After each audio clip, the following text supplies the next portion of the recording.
All right. Romans 12, verse 3 says, "For I say, through the grace given unto me, to every man that is among you, not to think of himself more highly than he ought to think, but to think soberly, according as God hath dealt to every man the measure of faith." It's an interesting passage because of really what it follows in this text, which we'll look at here in a second. But what an amazing truth, and how this is totally important for our own mindset of ourself and what we are called to do, where we go, what we do with what we've been given, how we relate with everybody. It's just absolutely amazing.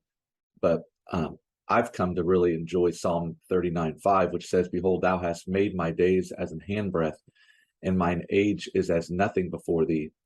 Verily, every man at his best state is altogether vanity." And just the reality that in the grand scheme of things, in the great scope of humanity, we're just here for a little time, a handbreadth in light of the timeline, the greater timeline of life and of man, and what we do on earth and our part in it. It's really nothing compared to everything else. And that at our best day, our best state, it's just vanity. It's seemingly emptiness. It's like a drop in the proverbial ocean. It's not even a bucket. It's like in the ocean. And so that's just a really good verse just to get a handle on where we individually fit into this thing. And then in 1 Corinthians 15:10 it says, "But by the grace of God," Paul said, "I am what I am. And his grace which was bestowed upon me was not in vain, but I labored more abundantly than they all, yet not I, but the grace of God which was with me." And so this really begins to show us how, throughout this great span of life that, not just life, but of humanity, that we can make a difference, that something actually can be done useful in us. And that's what brings us now back to Romans chapter 12, verses 1 and 2. So if this be true, if verse 3 is true, and it is, and the reality is that we're just, one amongst billions that have lived today and have lived, and that, man, just at our best day, all in and of ourselves, best day, which is altogether vanity, and we're just here for a speck on this timeline, and there's just not a lot that we can do in and of ourselves over the grand scheme of things, and yet we find that there is a way that we can be used in a way that we can make a difference. And so Romans 12:1 says, "I beseech you, therefore, brethren, by the mercies of God, that ye present your bodies a living sacrifice, wholly acceptable unto God, which is your reasonable service. And be not conformed to this world, but be ye transformed by the renewing of your mind, that ye may prove what is that good and acceptable and perfect will of God." And so over the grand scheme of things throughout humanity, our spot on earth, not much of a chance that in and of ourselves we're actually going to make an impact that is eternal in nature, that lasts longer than our life on earth. That goes beyond our speck, if you will. But Romans 12:1 and 2 tells us how we can, if we will yield ourselves to God by his mercy, right? It's by his mercies that we're not consumed, and that he actually gives us a part in what he is doing, salvation. And then, once we're baptized, added to a church, then God begins to go to work in us. And so, all of humanity and all of that, if you think about it, the chance that we would actually do something that's eternal on our own, well, it's impossible, we know, because in man. But even with a realm of possibility, that it would just be crazy to think about the numbers of a chance of that. But if God can direct us, right? Romans 12:1 and 2. If we can yield ourselves as living sacrifice, and then God can transform us, right? Renew our mind. We're transformed by the renewal of our mind. Then we can prove what is that good and acceptable and perfect will of God. And now we can actually be more directed to where we can accomplish something in this life and on this little spot in the timeline for eternal purpose and eternal good. So if I, as nothing, this is amazing. This is a great deal that we get with God. If I, as nothing, can give myself for God to use, who is everything and knows everything and has all power, then it opens up for me endless possibilities. And actually, it makes sense when it says in verse number 3 that says, it says, "For I say, through the grace given unto me, to every man that is among you, not to think of himself more highly than he ought to think, but to think soberly." Soberly, just the realization of what's before us. And it is a sobering thought that we find ourselves in the midst of. Amen. So think about it this way. I know John works for a larger company. I worked for definitely a large company. Some of y'all have. I know John C has, and I know Luke worked for that. There was a company he worked for a little while that kind of would fall along the lines of this. But as long as someone is an employee of a company, they give you a position, they give you responsibility, they give you tasks to perform, they give you goals to strive for, and then they also give you potentially a company credit card. They fly you where you need to be. While you're there, they rent you a car. They feed you while you're there, whether it's per diem or just directly. Then on top of that, they give you a paycheck to take care of your needs and so that you can care for your family, and on and on and on. And that company becomes the identity of that person. It's just the way it is because of how much they take care of you. Well, if you think about Christianity in that same light, when we side with God, when we see things as God sees them, and we yield to Him by faith, and we allow Him to save us by believing on Him and repenting of our sin, turning to Him, when we call upon Him, we become a child of His. So much more than an employee. Now we're part of His family, and He moves us much in that same way. He gives us position. He gives us responsibility, tasks to perform, goals to strive for. He gives us, he doesn't give us a company credit card, but He gives us the means of prayer, which absolutely we have not because we ask not. So we ask, and we don't ask amiss, but we ask according to His will, and then we receive. And so we simply ask, and God gives. And so He funds our lives. And not only does He fund our lives, He directs our lives. So he provides the means by which we operate. He gives us the direction to go. He gets us there. He cares for us while we're there. He brings us home. And this is how God works. And this is why it's so important, in reference to the beginning of this chapter, that we recognize who we are. We're nothing. There's no way, with all the endless possibilities, we're ever going to make an impact on this little time line that we have, this big timeline that we have, us being just a little spot. But if we can yield ourselves to God, and He'll be the one that not only directs us, but He's the one that empowers and finances, if you will, His will through us. Now we're talking. And now our little spot on this timeline becomes very, very productive and very useful for God in light of eternity. And so now this sets up the rest of the chapter. And in Romans 12, verses of 14 through 21, towards the latter end, kind of move away from, the beginning of this, 4 through really 14, 16. We really see the inner workings of a local church, how we're just one member amongst many, and how we all have our part, and it all works together for the glory of God. But then when we get down to verse number 14, we begin to enter into a realm where He's going to start using a phrase, all men. So we're moving from, it kind of transitions, and a lot of these work for both, but it's more towards those that are without. So look at verse number 14. It says, bless them which persecute you, bless and curse not. So He's starting to deal with some things that can easily take us away from the job, the tasks that He's given us to do. And so in the midst of God directing us, sometimes people move against us, and it can take us away from one of the main items that God has given to us that is very powerful. And that's what we're getting towards. In this text, God reveals to us, as we work for Him, as we live for Him and follow Him, He gives us a very powerful tool in this life to use for His glory. But we're going to have to use it correctly. We're going to have to use it in such a way we're yielded to Him, or we don't even get this tool. And so He says we're going to have the right mindset. When people persecute us, we need to be not vengeful, but we need to understand who we are and the weapons that we have, and how it works for us in this life, if we're going to make an impact for Him and for others in light of eternity. So He says when people do move against us and persecute us, then we need to bless and curse not. We're not going to blame God. We're not going to blame them. We're just going to do right by God. We're going to constantly look to Him for the direction and then follow that. Verse 15 says, rejoice with them that do rejoice, and weep with them that weep. That's being seemly. We're going to do right. We're not going to become envious or jealous of others.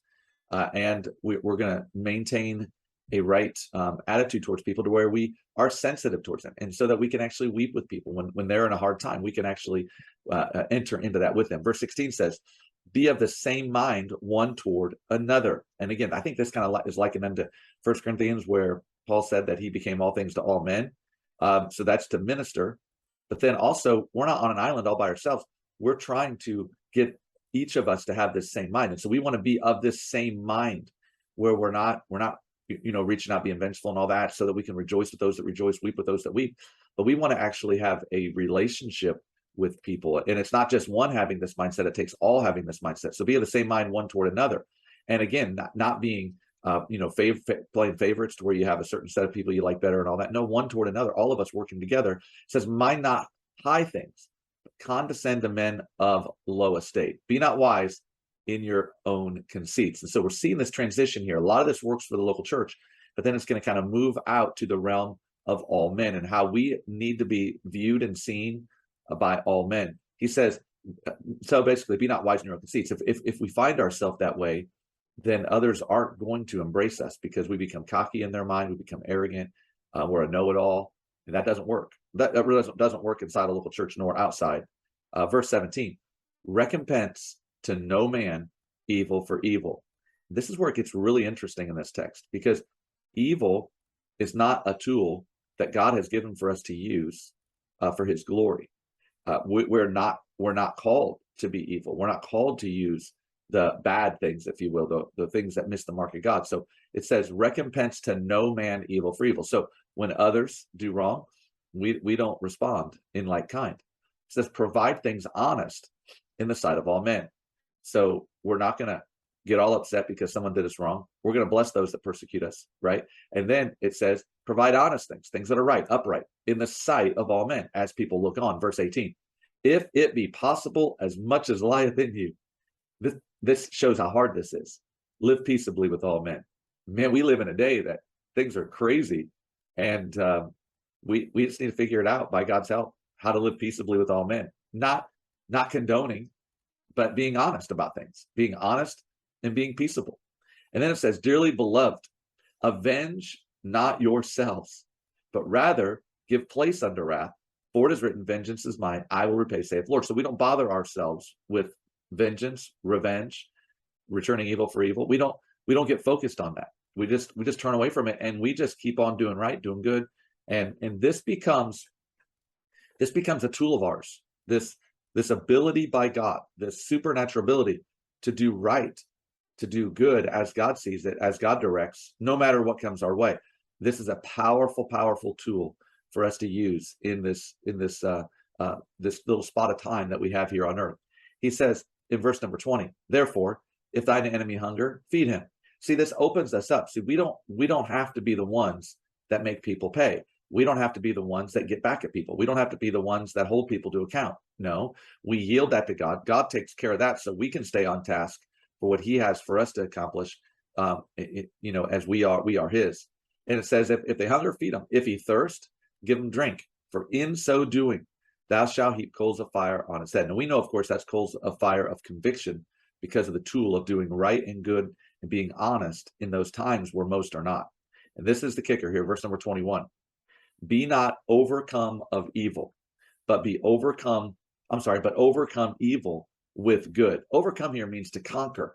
It means to prevail. So be not overcome of evil. Do not let evil conquer you. Do not let evil prevail in your life, because something bad happens, and it happens. It might be something bad between the brethren. Sometimes our brethren in our own mind weren't all that kind, weren't all that nice, didn't respond as we thought they should, didn't do what we thought they should do. And so it's easy to get upset with others because they haven't accomplished what you think they should accomplish. But remember, we are living sacrifices, not really to each other, but to God. And so we have to give people in our church allowance for following God as they see it. We can vet it, we can check it, we can ask the questions on why and all that. And it should never be done with a bad attitude, for the wrong reasons. But at the same time, we have to each follow God. We're working together, but we're ultimately working for God. And so there's a right mindset in that, and we have that mind one toward another. But even in the midst of our church, evil can happen. But if it does, we don't want to respond wrongly to it. But outside the church, evil can happen. And outside the church, we do not overcome evil with evil. We overcome evil with good. Evil is bad things that are against God. Overcoming evil with good means we subdue the evil with the good, so that when it comes our way, we just flood that thing with good. When someone says a wrong word to us or something that's hurtful or harmful, we don't return tit for tat and then lash back out with them with some unkind words. No, we overcome that with good. That this is what this text is saying. And I really believe if you look at Romans 12:1 and 2, the only ones that really understand this are the ones that have already yielded themselves a living sacrifice before God. Because when we do that, a living sacrifice, not a dead sacrifice, a sacrifice that's operational. When we do that, God transforms our mind. He renews it so that we can prove what is that good and acceptable and perfect will of God. So in Romans 12:9, it says, let love be without dissimulation. Abhor that which is evil. Cleave to that which is good. And that is especially true when we're the ones being persecuted, or we're the ones being demonized, or we're the ones being lashed out at. Bible says, abhor that which is evil, not just when it comes from others, but even in our own lives. We need to take the weapon of evil out of our quiver and not use it. We do not progress in life in God's economy if we want to make a difference in this little spot of time we have on earth. We do not use evil or bad for good. It doesn't work. That God has not given that to be used that way. Now, this passage and what we've looked at describes what it means to be virtuous. Not only does the Bible describe a virtuous woman, I believe it describes in a few places a virtuous man. And so being virtuous means that you're good from the heart, as God directs your heart, as God he saves us, right? He quickens us, he makes us alive. But then there is a continual working and growing there in our hearts, so that as we are moved against, as God's people, we can do good. And this provides conviction. Remember, it says that it heaps coals of fire. People said when we, as God's people, operate in a manner that would be against the norm of this life, and when it seems like, man, it's about right here that you ought to really be getting upset and yelling and screaming and kicking and fussing and pulling out every tool you can to make someone pay. When God's people refuse to do that, but instead do right and do good, even in the midst of times like that, it provides a conviction upon hearts of others that is God wrought, and it is powerful. So doing good then, as this passage is describing, is a more powerful tool than doing evil. We want to act like the evil is so powerful and so strong in this world that we live, and it is. But this passage and others describes good as being a stronger power.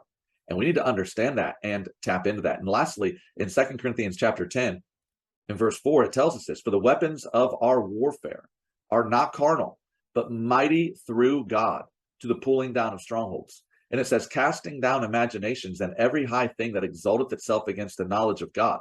See, that knowledge of God is the means by which we know God and know his will. We can prove it, right? When we yield ourselves a living sacrifice, so that we can have our mind renewed, so that we can prove what is that good and acceptable and perfect will of God. Why? So that we can walk in truth, so we can walk in the good. Why? Because that is what overcomes the evil that is all around us. That's the weapon of our warfare. It's doing right. It's doing good when our kids disappoint us, doing good when our church members disappoint us, even your pastor disappoints you, doing good when someone literally acts against you and maybe just cusses you up one side and down the other and calls you everything that you know is not true, but they're just lashing out with evil. Maybe they're physically harming you. Maybe they've worked to hurt you financially, on and on and on.